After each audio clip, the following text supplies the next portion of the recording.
തൃണമൂൽ കോൺഗ്രസ് ബന്ധം ഉപേക്ഷിച്ച് പി.വി. അൻവർ പുതിയ പാർട്ടി രൂപീകരിക്കും. തൃണമൂൽ കോൺഗ്രസുമായുള്ള എല്ലാ ബന്ധവും അവസാനിപ്പിക്കുന്നുവെന്ന് പി.വി. അൻവർ വാർത്താസമ്മേളനത്തിൽ വ്യക്തമാക്കി. മെയ് 15-നുള്ളിൽ പുതിയ പാർട്ടി വരും. യു.ഡി.എഫിനൊപ്പം നിൽക്കും. രാഹുൽ ഗാന്ധിക്കൊപ്പം ചേർന്ന് പ്രവർത്തിക്കുമെന്നും അൻവർ വ്യക്തമാക്കി. ദേശീയ തലത്തിലെ രാഷ്ട്രീയ സാഹചര്യങ്ങൾ കാരണമാണ് പാർട്ടി വിടാൻ തീരുമാനിച്ചത്. കോൺഗ്രസുമായുള്ള സഹകരണം TMC അംഗീകരിക്കുന്നില്ല. ബംഗാൾ രാഷ്ട്രീയത്തിന് ബുദ്ധിമുട്ടാകുമെന്നവർ അറിയിച്ചു. അത് കേരളത്തിൽ നടക്കില്ല. TMCയുമായി ഒരു ബന്ധവും ഇനിയില്ല. സംസ്ഥാന പാർട്ടിക്ക് രൂപം നൽകും. TMC ചിഹ്നം ബേപ്പൂരിൽ നൽകാത്തത് UDF സഹകരണം കാരണം. കോൺഗ്രസ് നേതാക്കൾക്കൊപ്പം വേദി പങ്കിടാൻ കഴിയാത്തത് കൊണ്ടാണ് TMC നേതാക്കൾ പ്രചാരണത്തിന് വരാത്തതെന്നും അൻവർ ചൂണ്ടിക്കാട്ടി. തീരുമാനം ഇന്ന് പാർട്ടി ഐക്യകണ്ഠേന 14 ജില്ലാ പ്രസിഡന്റുമാരും സ്റ്റേറ്റ് കമ്മിറ്റിയും ഉൾപ്പെടെ കൃത്യമായ തീരുമാനം എടുത്തിരിക്കുകയാണ്.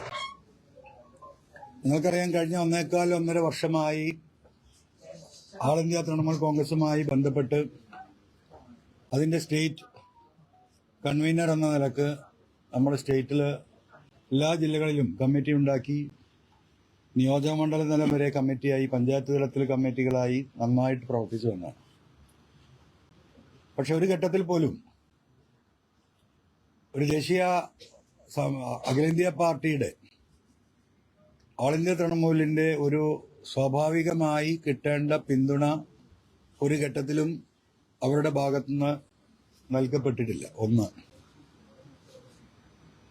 TMCയുമായി ITCയുമായി ഞങ്ങൾ സംസാരിക്കുന്നതിന്റെ 1ാം ഘട്ടത്തിൽ അവർ നൽകിയിരുന്ന പ്രധാനമായിട്ടുള്ള ഉറപ്പുകൾ, കേരളത്തിലെ രാഷ്ട്രീയത്തെക്കുറിച്ച് നമ്മൾ സംസാരിക്കുകയും നമ്മൾ ഇറങ്ങി വന്ന സാഹചര്യം, ഇടതുപക്ഷത്തിൽ നിന്ന് ഇറങ്ങി വന്ന സാഹചര്യം കൃത്യമായി വിശദീകരിക്കുകയും ആന്റി പിണറായിസത്തിനെതിരെയുള്ള പോരാട്ടത്തിൽ UDFന്റെ കൂടെ പിന്തുണ അനിവാര്യമാണ് എന്ന് ലീഡർഷിപ്പിനെ അറിയിക്കുകയും ആ ഒരു ഘട്ടത്തിൽ AITC തങ്ങൾക്ക് തന്ന ഉറപ്പ്, ഇന്ത്യയിൽ തന്നെ ഇപ്പോൾ ദേശീയ മുന്നണി, ഇന്ത്യ മുന്നണി നല്ല രീതിയിൽ പ്രവർത്തിച്ചു വരികയാണ്.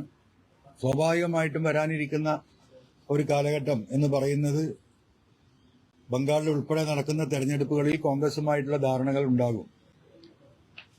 അതുകൊണ്ട് നമ്മൾ കോൺഗ്രസുമായി അലൈൻ ചെയ്തു പോകുന്നതിൽ പ്രയാസം ഇല്ല എന്നതായിരുന്നു അന്നത്തെ അവരുടെ നിലപാട്.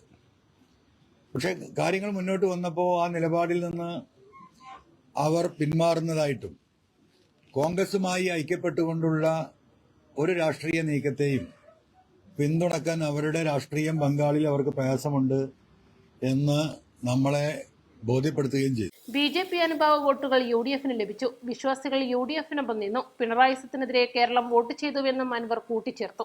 East live, Nilambur. വെഡിംഗ് ആഭരണങ്ങൾ, ലൈറ്റ് വെയ്റ്റ് ഡെയിലി വെയർ ആഭരണങ്ങൾ, ഡയമണ്ട് ആഭരണങ്ങൾ എന്നിവ ഏറ്റവും കുറഞ്ഞ പണിക്കൂലിയിൽ നിങ്ങൾക്ക് സ്വന്തമാക്കാം. Haya gold and diamonds, Bandur and Elankur.